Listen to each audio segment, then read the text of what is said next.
साथियों, बहुत बहुत स्वागत और अभिनंदन है आप सबका इस हिंदी पथ चैनल पे। तो साथियों, हम आशा करते हैं कि आप लोगों की तैयारी अच्छे से चल रही है और उस तैयारी को थोड़ा और यहाँ से अच्छा बना सकते हैं, क्योंकि यहाँ पे निबंध की जो महत्वपूर्ण प्रश्न है, जो कि यहाँ पे भारतीय युग के जो कुछ प्रसिद्ध निबंध हैं, यहाँ पे उसके बारे में आप लोगों को थोड़ा सा बताने का प्रयास कर रही हूँ। तो यहाँ से आप देखते हैं कि आपके कितने प्रश्न मतलब यहाँ से तैयार हो रहे हैं। यहाँ पे है कि हिंदी निबंध की शुरुआत किस युग से हुई है, तो ये हो जाता है कि भारतेंद्र युग है कि द्विवेदी युग है कि छायावादी युग या फिर प्रगतिवादी युग। तो यहाँ पे शुरुआत होती है सबसे पहले द्विवेदी युग, मतलब यहाँ पे भारतेंद्र युग से निबंध की शुरुआत मानी जाती है। जिस प्रकार नाटक की शुरुआत यहाँ पे भारतेंद्र युग से हुई है, उसी प्रकार से यहाँ पे जो निबंध है इसकी शुरुआत भी यहाँ पे किससे माना जाता है, भारतेंद्र युग से हो जाएगा। तो यहाँ पे आपका आंसर ए सही हो जाता है कि ये किससे हुई है, तो ये भारतेंद्र युग से इसकी शुरुआत मानी जाती है। और इसकी शुरुआत अगर देखा जाता है तो इसकी शुरुआत 19वीं शताब्दी के उत्तरार्ध से मानी जाती है। कब से, तो 19वीं शताब्दी के उत्तरार्ध से इसका जो निबंध लेखन का कार्य है ये यहाँ पे शुरू हो जाता है। अधिकतर विद्वान यहाँ पर एक मत होकर के बाल कृष्ण भट्ट को हिंदी निबंध के जनक के रूप में भी स्वीकार करते हैं। ये बहुत ही प्रसिद्ध एक पॉइंट हो जाता है। अगला यहाँ पे प्रश्न है कि संसार का महानाटक साला निबंध के लेखक कौन हैं, तो यहाँ पे बाल कृष्ण भट्ट हैं, भारतेंदु हैं, या फिर बद्रीनारायण चौधरी प्रेमघन, या फिर राधा चरण गोस्वामी हो जाएंगे।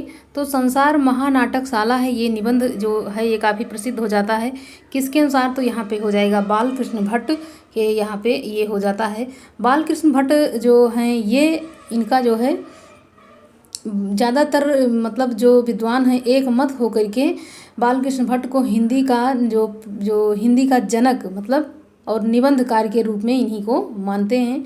मतलब कि जो प्रथम निबंध लेखक के रूप में इन्हीं को स्वीकार किया जाता है। और अगर शुक्ल जी के अनुसार देखते हैं तो वो यहाँ पे भारतेंद्र हरिश्चंद्र को मानते हैं।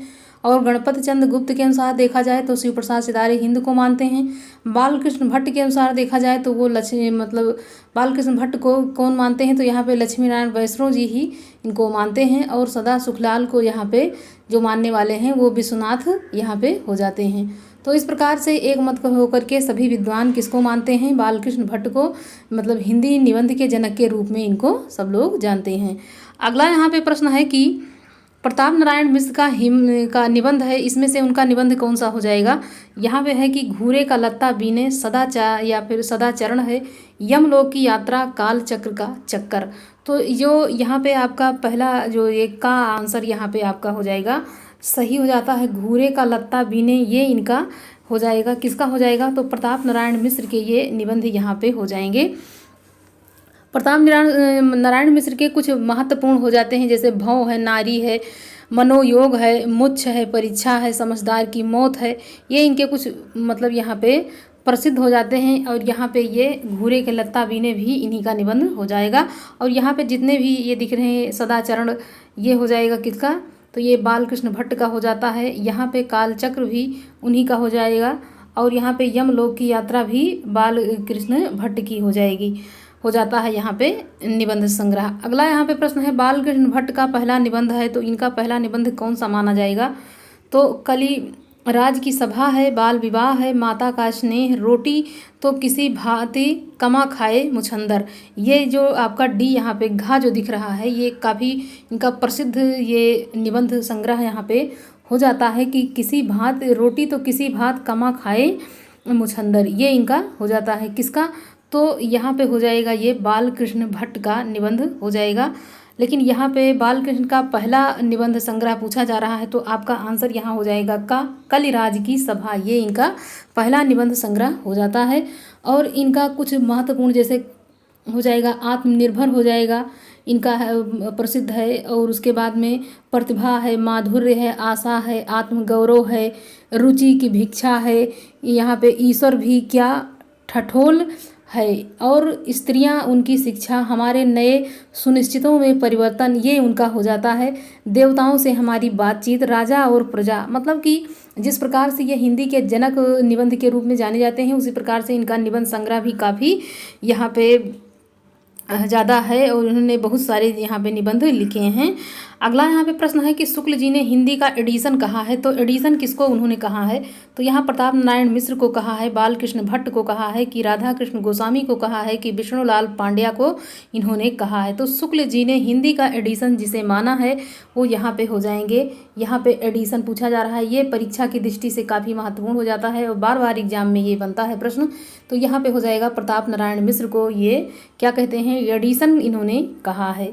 अगला यहाँ पे प्रश्न है कि शुक्ल जी ने हिंदी का स्टील किसे कहा है? तो यहाँ पे आपका आंसर क्या होना चाहिए, आप लोग यहाँ पे बताएंगे कि स्टील जो है किसे कहा है।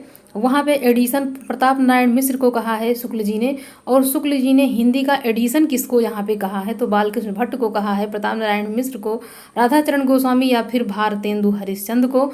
तो यहाँ पे स्टील किसे कहा गया है? आंसर आपका ए हो जाएगा, बालकृष्ण भट्ट को यहाँ पे स्टील कहा गया है। किसके द्वारा कहा गया है? तो शुक्ल जी के अनुसार कहा गया है।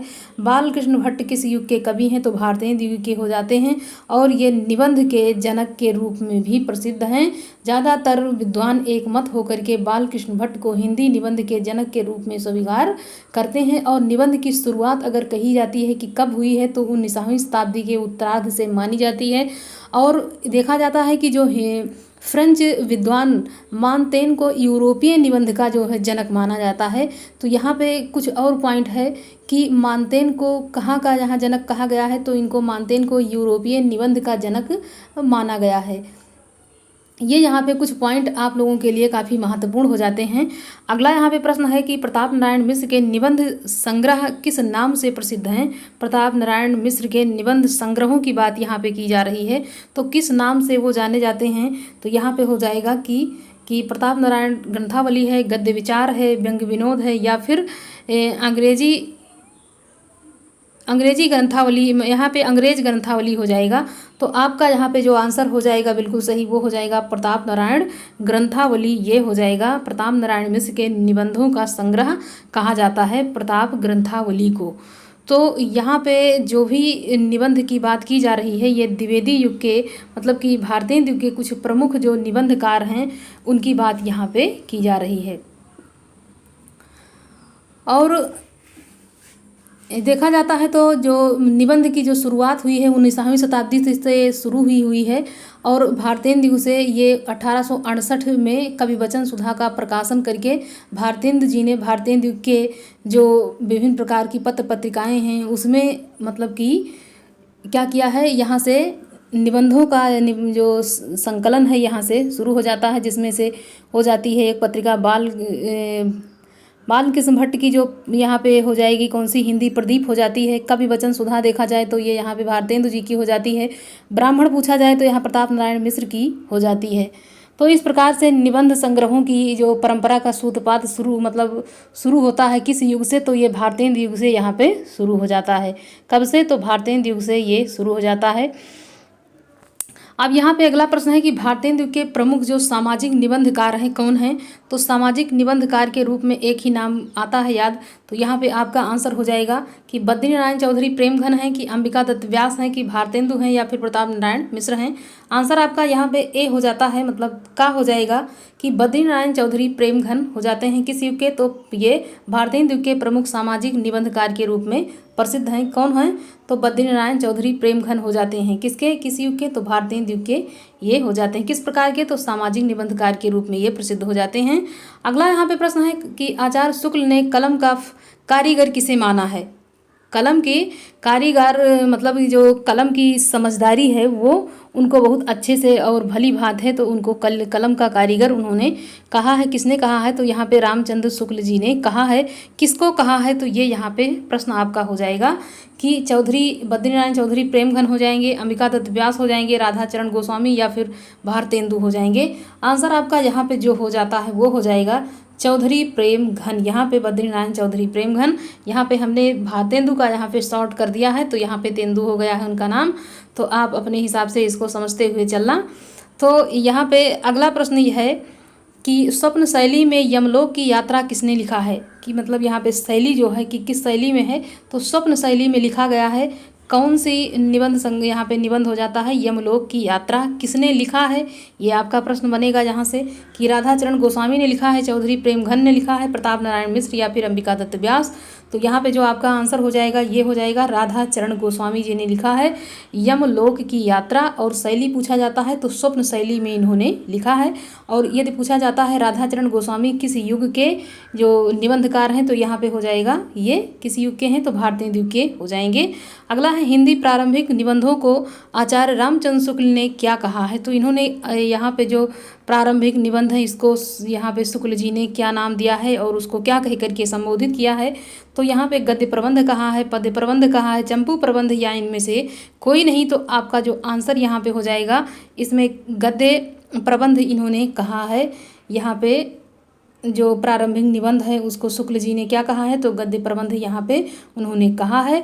और पूछा जाता है कि गद्य प्रबंध किसने कहा है तो आचार्य रामचंद्र शुक्ल जी ने कहा है। किसको कहा है तो हिंदी के जो प्रारंभिक निबंध हैं उसको इन्होंने क्या कहा है, हिंदी का यहाँ पे गद्य प्रबंध इन्होंने कहा है। तो यहाँ पे अगर पूछा जाता है कलिराज की सभा किसका ये निबंध हो जाता है तो आप लोगों को हमने ये बताया है, ये काफ़ी महत्वपूर्ण है इसलिए मैं इसको 2 बार पढ़ रही हूँ। तो ये बालकृष्ण भट्ट का यहाँ पे ये निबंध हो जाएगा। और हिंदी का स्टील पूछा जाए तो किसे कहा गया है तो यहाँ पे स्टील कहा जाएगा किसे तो यहाँ पे बालकृष्ण भट्ट को कहा जाएगा। और यदि एडिशन कहा जाता है तो यहाँ पे प्रताप नारायण मिश्र हो जाएगा आपका आंसर।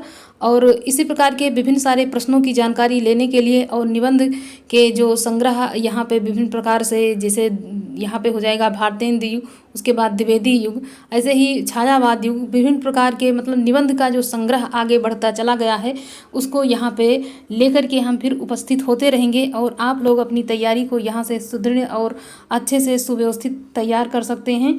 तो साथियों इसके लिए बहुत बहुत धन्यवाद। आप लोग इस वीडियो को ज़रूर देखें ताकि आपके जो यहाँ पे भारतेंदु के जो प्रश्न हैं वो बिल्कुल यहाँ से गलत ना हो। धन्यवाद।